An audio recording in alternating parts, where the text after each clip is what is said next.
I am still laid up in bed. I'm about 9 weeks in on a broken ankle, and so my days are filled with the tension between trying to keep cabin fever away and getting comfortable reading tons of books and trying to, I guess, not feel like a complete loser while lying around all day, every day, even though I can I can walk every now and then, but actually I won't go into it, but I think I'm not going to walk for at least until Monday, so a few more days. So today, in my productive way, I've been on YouTube, and I've been, I guess, active on YouTube would be the term. Like sometimes I just get involved in conversations on YouTube. So ever since I started getting into the internet, you know, years ago, I have always found the comments threads, the community interaction, where people are actually engaging each other directly. I found those places where that happens the most fascinating. And YouTube, it's a place where a lot of people think that no real, no really constructive interactions go on. It's just kind of, similar to maybe 4chan, another cesspool of the internet. Um, Kind of a continuation of that old idea about, arguing on the internet is like winning the Special Olympics, stuff like that. I've always disagreed strongly with that. I find incredible value in reading the comments and reading the replies, and I think a lot of other people do too, but maybe it's just not saturated to the point of, I guess, people that you meet on the street. People that you meet on the street don't necessarily have the level of appreciation or the level of interaction for the internet compared to the people that you meet on the internet that are interacting. These are people that tend to be actually more along the same lines of my own in how they interact on the internet. So I think, okay, so Zizek, for example, he finds pop culture and movies as kind of these central indicators of ideology. And I mean, he uses those as his main sources. And I think that that's really valid and good, especially because so many people can tap into these movies that are accessible for everyone. They're widely distributed. And so they really reveal, or if you can make the argument that they reveal the prime core, medium attitudes that our society is at, then I think that's really good. But I think that the comments threads are actually more, I guess, rich. They're richer. You can tell a lot more information about them. And so, I mean, for example, YouTube is one place where the people on any given video thread come from all over the place. It's really hard to know how far and how vast and where all these people are coming from, which gives, I guess, a good, like a decent sample for, it's kind of a bigger sample of maybe the mainstream culture.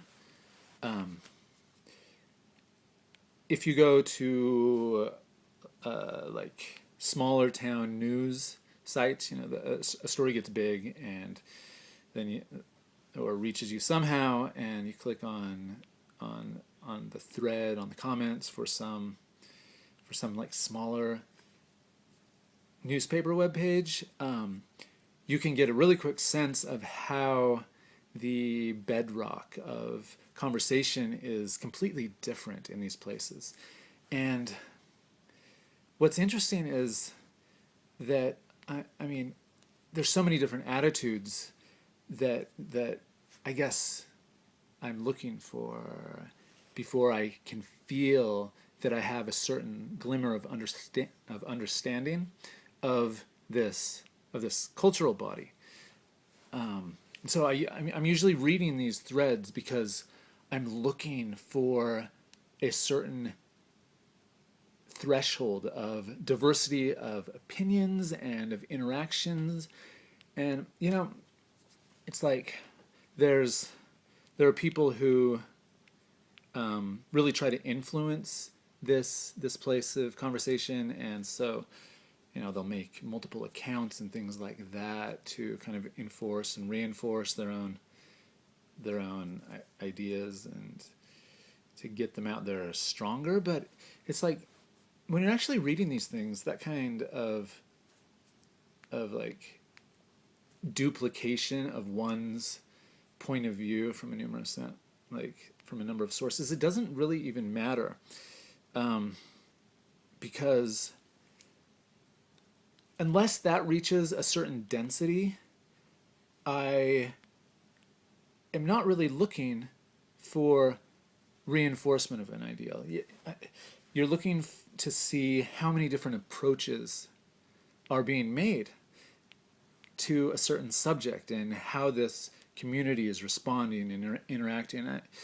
And I guess that I just really appreciate all this information that's out there, and being able to witness all these different types of personalities that are all typing and attempting to communicate for whatever reason. And that's, I think, really fascinating. So today, I guess it got me thinking a little bit. I've been on a thread, on a YouTube thread that's basically, I don't know if the subject really matters all that much, but oh yeah. So there's a certain amount of waiting and watching and understanding and trying to see what's going on. Where the culture's at, I guess, the middle, and the variation. How much variation is there in? How many different attitudes are we seeing? How many different vocalities are coming to light, coming together, meshing?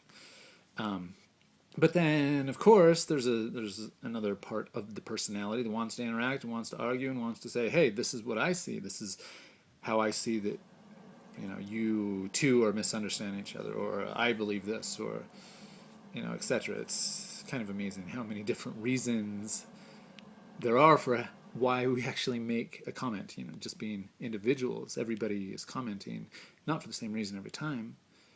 We comment and we interact for so many different reasons. And so, after a while, or sometimes we want to interact. And so in one of these interactions, I realized that you can maybe, there would be a potential way to actually tell which positions are stronger or more prevalent in society. I think if you were actually able to quantify, to count the different number of approaches that seem to come from either side of a divisive issue. So I thought this was really interesting because on one hand you can see, sometimes it's just agonizing to see the same conversations, the same arguments happening again and again and again. And often I will be intrigued by a certain subject because I see that there's kind of a novel way that an issue is being approached in a video or something. But then you read the comments threads and boom, everybody's pulling it back to the same exact type of conversation that happens in every other one. And so that can be frustrating, but I guess that having this little conversation made me think about how you could perhaps quantify the development or the change that's maybe happening in a society by looking at the number of different approaches that each side can bring to the conversation. So that was my little thought for the day, and it would be really interesting to try and do that on some issue, and I think that you could publish something really interesting.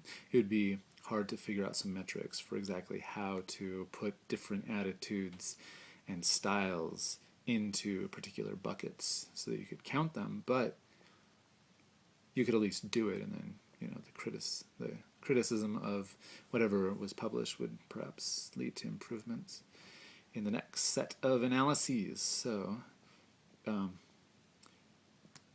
guess I think that there's a lot that we can benefit from in the readings of these sometimes inane, frustrating conversations that are happening online all the time. And I hope that, that there are ways that these sorts of thinking and these sorts of analysis can kind of come through and make people more thoughtful in the ways that they interact and see their part being in society, and see how maybe redundant and boring a lot of people are actually being in their thought processes. I know that all sorts of people are at all sorts of places in their progressions, but